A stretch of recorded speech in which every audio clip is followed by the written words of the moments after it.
em luta de classes parece uma coisa maneira, Marx. Não, mas Agora, não você esquece o achar Marx, que o não que for. existe uma coisa entre pobre e rico é negar a realidade. Não, mas a o gente que tá vivendo, existe? a gente vive num país tremendamente desigual, num mundo que está A cada vez mais desigualdade e a desigual. diferença existe. Mas não é Enorme. isso. Você dizer que todas as pessoas que estão numa condição Não, econômica eu não falo. diferente... Não bota isso na minha boca. Não, é que vai. você falou, a classe média. Não. É claro que eu tenho que falar que é um setor, sim. Então, tudo bem. Que nem o negócio do é Iraque. isso. Eu vou falar assim... Segundo os militares americanos, porque É que eu acho que essa retórica não é construtiva, entendeu? Eu acho que essa retórica não é construtiva para o Brasil, para esse Brasil que você está descrevendo, mas democrático, tolerante, Mas de eu troca. acho que existe ainda uma substancial parte do Brasil que é democrática e tolerante, porque eu acho que nós, como sociedade, Isso, a maioria. nós somos assim. A maioria. A Eu maioria acredito é que assim. a maioria da classe média não acha que as pessoas que não têm dinheiro poderem ir para o aeroporto é um problema. Essa é a minha crença de Brasil. Eu vejo um Brasil onde não existe esse nível de ódio e de preconceito. Existem pessoas preconceituosas, nazistas, racistas, sexistas. Claro que existe. Existe isso no planeta Terra, como você gosta de dizer. Sim. No planeta Terra. Agora, o escopo e a quantidade, cabe a nós que queremos construir um Brasil diferente, não repetir algumas coisas que elas são muito... Sei lá, elas separam a gente e criam rixas que talvez não existam nessa escala. Existe gente da classe média que acha isso? Com certeza. Sim. Eu só não acho que é a maioria, mas é a minha opinião. Sim, eu não acho que é a maioria. Essa pesquisa não existe. É isso. Essa pesquisa não existe. O que existe é o seguinte: infelizmente, as mídias sociais deram mais voz para pessoas que são mais radicais. Eu sou de uma verdade. época. Isso. Eu sou de uma Exatamente. época. Então, essas pessoas podem parecer mais do que elas são. E você Mas está elas... livre disso um pouco, porque você falou para mim que não está nas redes, Ainda não estou nas redes sociais, tenho que entrar, obviamente, mas ainda não estou. Agora, o fato é que eu sou de uma época que se lia jornal.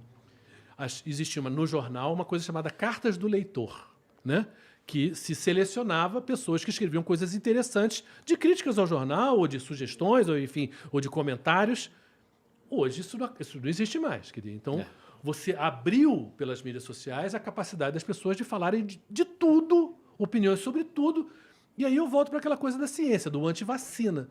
Quer dizer, se eu quebrar se o teu telefone caísse agora no celular no chão, você aceitaria uma opinião minha sobre como consertá-lo?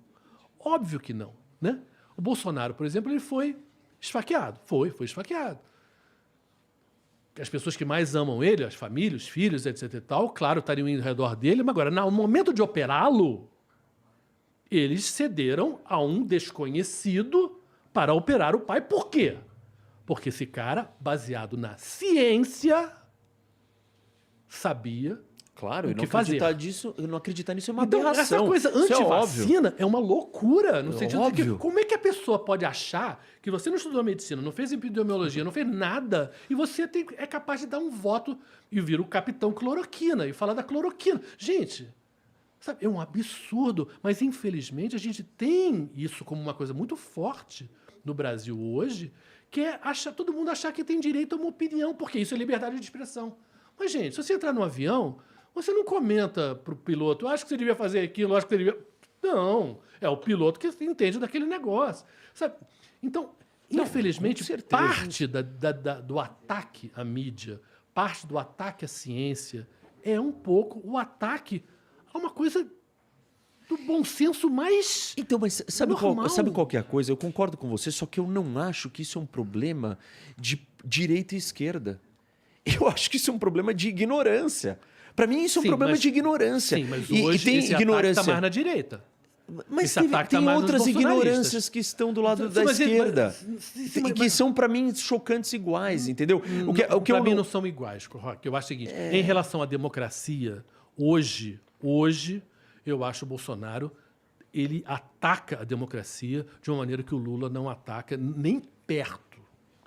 O comportamento do Lula em relação às instituições públicas não se compara ao do Bolsonaro. O Lula é um político muito mais hábil, né? Não, sim, tô falando, mas eu acho isso genuíno. Isso é bom e ruim, né? Não, mas sim, mas eu acho genuíno. Eu acho que ele acredita na democracia. Ele foi um líder sindical numa época que ele tinha que lidar com as pessoas mais poderosas do que ele. Claro, os donos das fábricas, etc. E tal. Então, ele teve que aprender a lidar com o mais poderoso. E eu acho que ele viveu isso genuinamente. E nas assembleias lá dos sindicatos da vida dele, ele teve que aceitar quando perdeu e quando ganhou. Então, eu acho o Lula genuinamente democrático de uma maneira que o Bolsonaro claramente se diz que não é.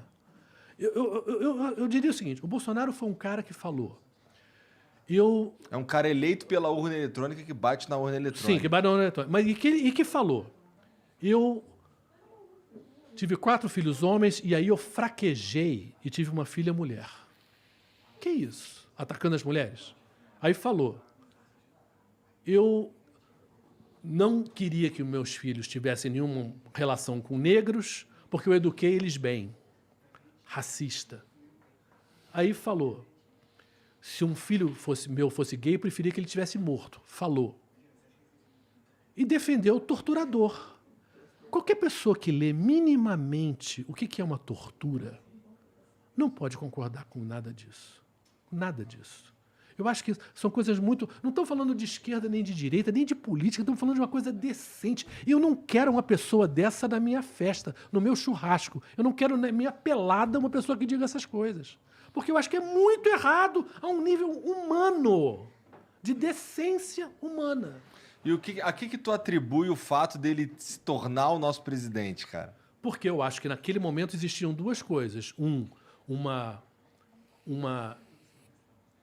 raiva e uma mágoa de uma população contra uma corrupção que existiu do PT e na Petrobras ali e no setor de engenharia ali, que existiu. Então havia realmente um incômodo com os erros da Dilma no governo, existiu.